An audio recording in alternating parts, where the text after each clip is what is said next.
اليمني. معي هنا في استوديو البرنامج الأستاذ محمد الثالث المهدي الصحفي والمحلل السياسي، ومعنا من تعز الأستاذ رشاد الأكحلي وكيل محافظة تعز. أهلا ومرحبا بك معنا أستاذ محمد في حلقة الليلة من هذا البرنامج. مرحبا بك، حياكم الله. أيضا نرحب بضيفنا من تعز الأستاذ رشاد الأكحلي، وابدأ حواري هنا معك أستاذ محمد، ونبدأ أيضا من حقيقة من التقرير الذي تابعناه قبل قليل. كل ضيوف التقرير حقيقة غير متفائلين حقيقة مفاوضات الكويت، تبدأ من المفاوضات المزمعة في الكويت وأيضا الأجواء الهدنة، لكن أجواء الهدنة سنأخذها من ضيفنا في تعز، لأن تعز أيضا هي بؤرة ساخنة الحقيقة بصراحة.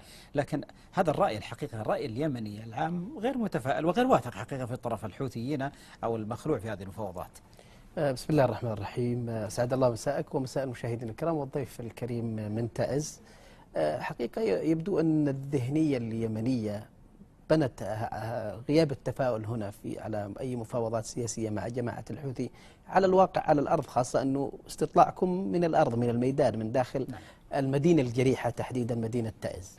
الواقع يا أخي الكريم أنه من يقرأ قراءة تاريخية حقيقية لتاريخ الحركة الحوثية، طبعا لو قرأنا تاريخ أجدادهم هذا أمر آخر، لكن نتحدث عن الحركة الحوثية لو تحدثنا عنها منذ العام 2000 وما بعد 2000، منذ نشأة هذه الحركة وتاريخها، منذ أن بدأت تمارس عملا عسكريا حقيقيا في عام 2004. هذه الحركة يا أخي لم تلتزم بأي اتفاقيات تتم، يعني كانت تكتب اتفاقيات، مئات الاتفاقيات مع القبائل اليمنية، مئات الاتفاقيات مع الحكومة اليمنية، مئات الاتفاقيات مع الأحزاب السياسية. لم نشهد أي التزام من قبل حركة الحوثي بأي اتفاق، حتى الاتفاقيات التي صاغتها أيدي حركة الحوثي، وعلى رأسها اتفاقية السلم والشراكة التي كانت بعد سقوط العاصمة صنعاء بأيديهم. لم يلتزموا بأي اتفاقيات. الغريب هو أن يلتزموا، ليس الغريب أن لا يلتزموا. هذا ما يطرحه اليمنيون إذا أردنا أن نتحدث بعيدا عن الدبلوماسية. لكن يعني مشاورات الكويت يبدو أن لها خاصية أخرى. يعني أنا أجد اندفاع دولي، أيضا اندفاع إقليمي من قبل أيضا التحالف العربي، دعم من قبل الحكومة الشرعية، مؤشرات أيضا من خلال تصريحات الحوثيين لم نشهدها من قبل. يبدو أن مشاورات الكويت تحمل شيء آخر.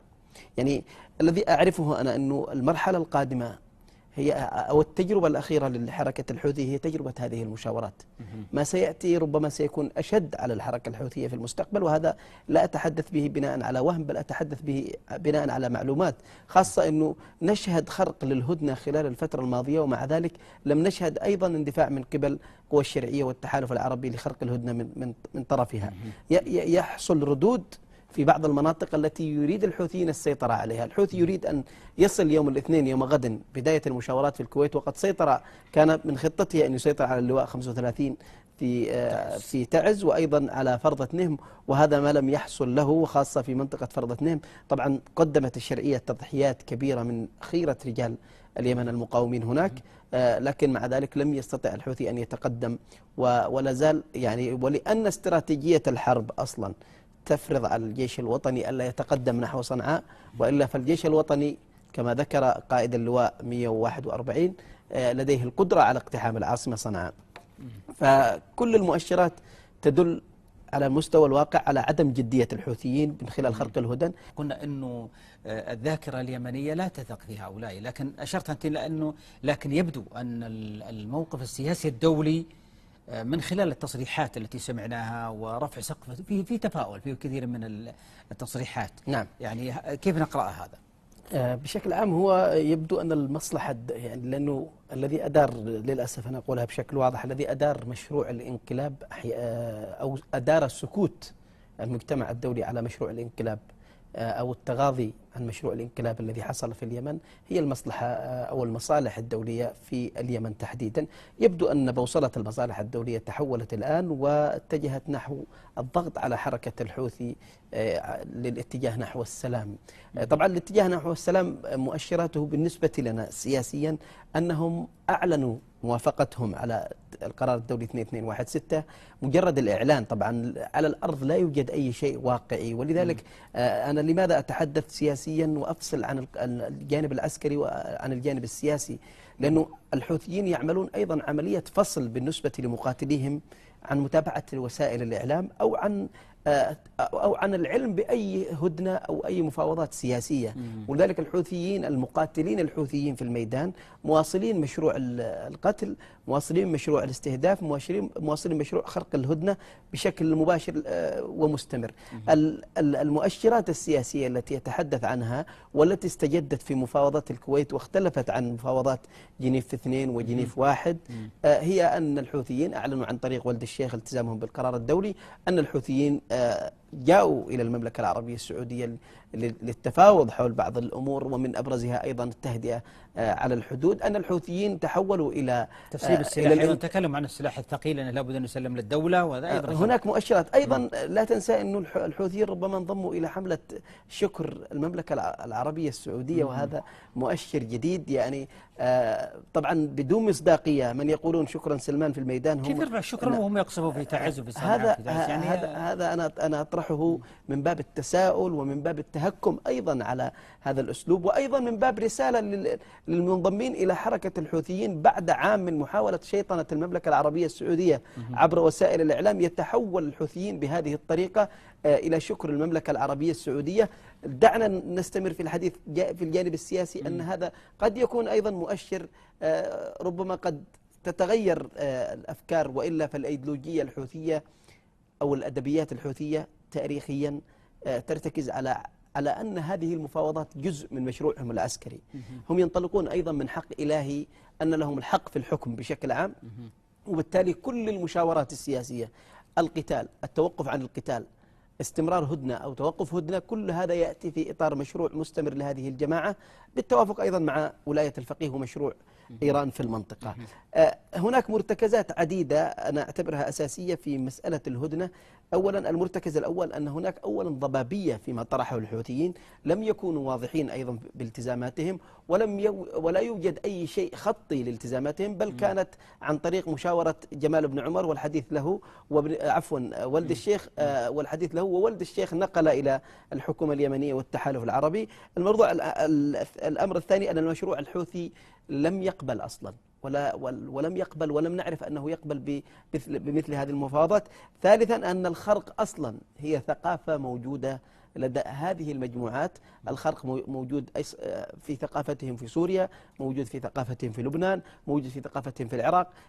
هم يعتبرون هذه الهدن محطة استعادة أنفاس، ومحطة أيضا محاولة السيطرة على المنطقة. ولذلك نشهد في تعز تحديدا، وقد ذكر وكيل المحافظ هذه النقطة، أنه اشتدت الجبهات خلال هذه الأيام أكثر من اشتدادها في الأيام السابقة، رغم أن هناك أيضا اتفاقية في تعز وقعها الحوثيين من جهتهم والحكومة أو السلطة المحلية في تعز، المفاوض اللي هو يتحدث عنها، الذي يتحدث عنها، ولم يلتزموا بها ولن يلتزموا بها. أنا أقول أن المعول الحقيقي هو الضغط العسكري، وما يفرضه على الأرض، من يفرض قوته على الأرض هو من سيبقى. وهذا الواقع حينما فرض يعني، ولذلك نقرأ من جنيف 1 جنيف 2 الآن الكويت. جنيف 1 لم يكونوا أصلا يعترفوا بأي مفاوضات ولا يقبلوا بأي مفاوضات. جنيف 2 كان في مؤشرات، جنيف 3 في خضوع، وهذا بسبب أيضا التقدم على الأرض. الحكومة اليمنية الشرعية بالتعاون مع التحالف العربي بقيادة المملكة العربية السعودية على مشارف صنعاء. كان الحوثيين يتحدثون عن أنهم يسيطرون على أجزاء من مناطق المملكة، فلما سمع اليمنيون في صنعاء دوي المدافع حينما تقدم الجيش اليمني، عرفوا كذب هؤلاء، لأنهم أيضا سيطروا حتى على الإعلام وكانوا يكذبون على الناس. وأيضا هناك مؤشرات مضحكة بالنسبة للحوثيين خلال الأيام الماضية، أنه حتى في وسائل إعلامهم حولوا اللغة التي كانوا يهاجمون فيها المملكة. نعم، سأعود لهذه النقطة أيضا، خاصة حتى في لغتهم باتجاه إيران أيضا تحدثوا عن يعني اليد التي تديرهم، قالوا أنها توقفت أيضا أعود إلى أنت كنت وقفت عند موضوع الإعلام وتغير اللغة الإعلامية عندهم، أيضا نسمع عنهم الآن هم أيضا يطالبوا إيران بأن تكف أيضا يدها عن اليمن أيضا، وهذه أيضا تأتي في إطار لعبة. أيضا أنا ضد هذا الطرح الذي يطرح أنه الحوثيين تخلوا أو إيران تخلت عن الحوثيين. هذا كذب على الناس، وهذا محاولة للاستنزاف أو للمتاجرة بالقضية، وأيضا للاستنزاف من الناس وسرقة الناس. هم تحولوا الآن إلى مرتزقة في الشوارع يجمعون تبرعات لأن إيران لم تدعمهم وإيران لم تقف معهم، وهم يعرفون أن الذهنية اليمنية أصلا لا تقبل بمشروع إيران، وبالتالي هم يحاولون أن ألا يتحدثوا عن ارتباطهم بإيران، لكن الواقع أن إيران هي المحرك الرئيسي، وأنهم قبل أيام ذهبوا بوفد إلى إيران، وأنهم في زيارات مستمرة إلى مشروع حزب الله في لبنان، وأن مشروع إيران هو الذي يديرهم. محاولة التلفيق والقول أن إيران لا تقف معهم هذا وقع فيه حتى بعض المتحدثين للأسف في صف الشرعية. هذا يعني أنا أسميه مقلب خطير يمكن أن يكون بالنسبة لنا، لا يمكن أن نقبل بهذا. نحن نتحدث خلال الفترة الماضية عن سفينتين قبض عليها في فرنسا، وسفينة في أمريكا، وسفينة في استراليا. كل هذه السفن ألا يدل هذا على أن إيران تحاول أن ترفد هؤلاء، وأنها مستمرة حتى في التعامل مع القراصنة في البحر لمحاولة إيصال أسلحة لمشروعها وذراعها في اليمن وهي إيران. محاولة يعني إبعاد الحوثيين عن مشروع إيران هذا مؤشر لا يمكن أن نقبل به. الواقع أن هذه المجموعة هي يعني ربيبة إيرانية، وأنها جاءت بناء على المشروع الإيراني في المنطقة، وقد رأينا المقاطع للمدربين اللبنانيين الذين كانوا يدربون اللبنانيين من حزب الله، المشروع الحقيقي لإيران، الذين كانوا يدربون أيضا جماعة الحوثي في جبال صعدة. المشروع الحوثي مرتبط حقيقة بإيران، وبالتالي يجب أنا أقول أن المشاورات أيضا الحقيقية من قبل المجتمع الدولي يجب أن تكون أيضا مع إيران نفسها، لأنها هي التي تدعم هذا الذراع في اليمن، وهي التي أدارت هذا الانقلاب في اليمن، وهي التي دعمته، وهي التي ربته، وهي التي مستمرة في دعم أجندتها حتى في الجنوب. مشروع إيران الآن يتواجد حتى في الجنوب، ويحاول أن يقلق الوضع في الجنوب، ولذلك حتى أنا لا أخفيك أني أعتقد حتى التنسيق مع مجموعات ما يسمى بداعش وتنظيم القاعدة يأتي بالتوافق مع المشروع الإيراني ومع المشروع الحوثي. وإلا لماذا لم يأتي داعش ولم تظهر داعش بمخالبها وبقوتها وبتفجيراتها وبمشروعها العسكري إلا حينما طرد الحوثيين من داخل عدن جاءت داعش واستبدلت نفسها وتحولت أيضا إلى ميليشيا حقيقية. أنا ودي أنتقل لنقطة ثانية مهمة أيضا في المشهد اليمني اليوم. ونسمع نتحدث اليوم في حديث عن الفريق الثالث أو الطرف الثالث الآن في المفاوضات أو الاجتماعات الكويت، الطرف الشرعية وطرف الانقلابيين الإرهابيين الحوثيين، في أيضا في طرف ثالث اللي نتحدث عنه.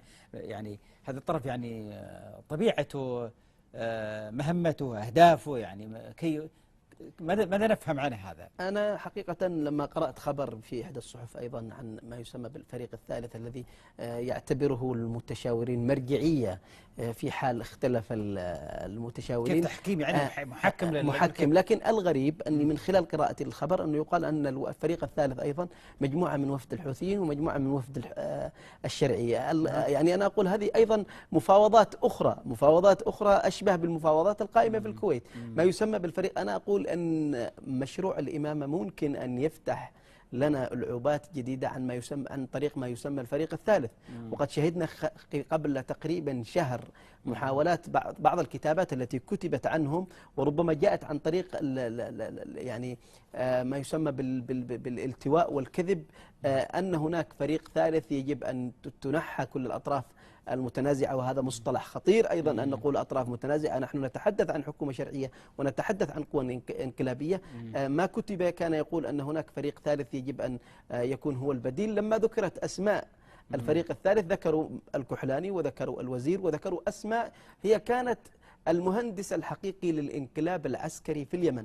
أنا أتحدث عن الانقلاب العسكري لم يكن في 21 سبتمبر. الانقلاب العسكري يخطط له منذ أكثر من 30 إلى 40 سنة. الانقلاب العسكري منذ قيام دولة 26 سبتمبر، وهؤلاء يحاولون أن يؤسسوا للانقلاب على الجمهورية اليمنية واستعادة مشروعهم السلالي الإمامي الذي لا يقبل به اليمنيين أصلا، المبني على فكرة أنهم من يحكم اليمنيين عبيدا لهم. هذه الفكرة الهوية اليمنية، النخوة اليمنية لا تقبل بهذا. اليمنيين أصلا بقبائلهم، حتى الأسر الهاشمية نفسها كثير من المقترح من هو هذا الطرف الثالث هذا؟ هو طرح طبعا من بعض الكتاب، يعني من بعض الكتاب. لا أقصد هل هو من جانب الحكم الشرعي؟ لا، ما يسمى بالفريق الثالث الآن في الكويت لا أدري من الذي تقدم به مقترح، يعني. لم أصل إلى الآن. أنا حاولت حتى في العصر إلى بعض الأسماء المقترحة بما يسمى بالفريق الثالث، لكن قد يكون للفريق الثالث يعني إذا اتضحت لنا الأمور. أنا إلى هذه اللحظة لا يمكن أن أحكم عليه، لكني ربطته بما يسمى بالفريق الثالث الذي ذكر سابقا في بعض المقالات، خشية أن نقع في فخ هذه المخططات التي تديرها القوى الانقلابية. نعم، دعني بس نختم مع ضيفي من تعز الأستاذ رشاد معنا مباشرة من تعز. شكرا جزيلا لك. شكرا أيضا لضيفي هنا في استوديو البرنامج الأستاذ محمد الثالث المهدي، صحفي ومحلل سياسي. شكرا جزيلا لك. شكرا لكم أنتم أيضا أيها الأخوة المشاهدون الكرام على طيب متابعتكم، وتحية لكم من فريق البرنامج. في أمان الله.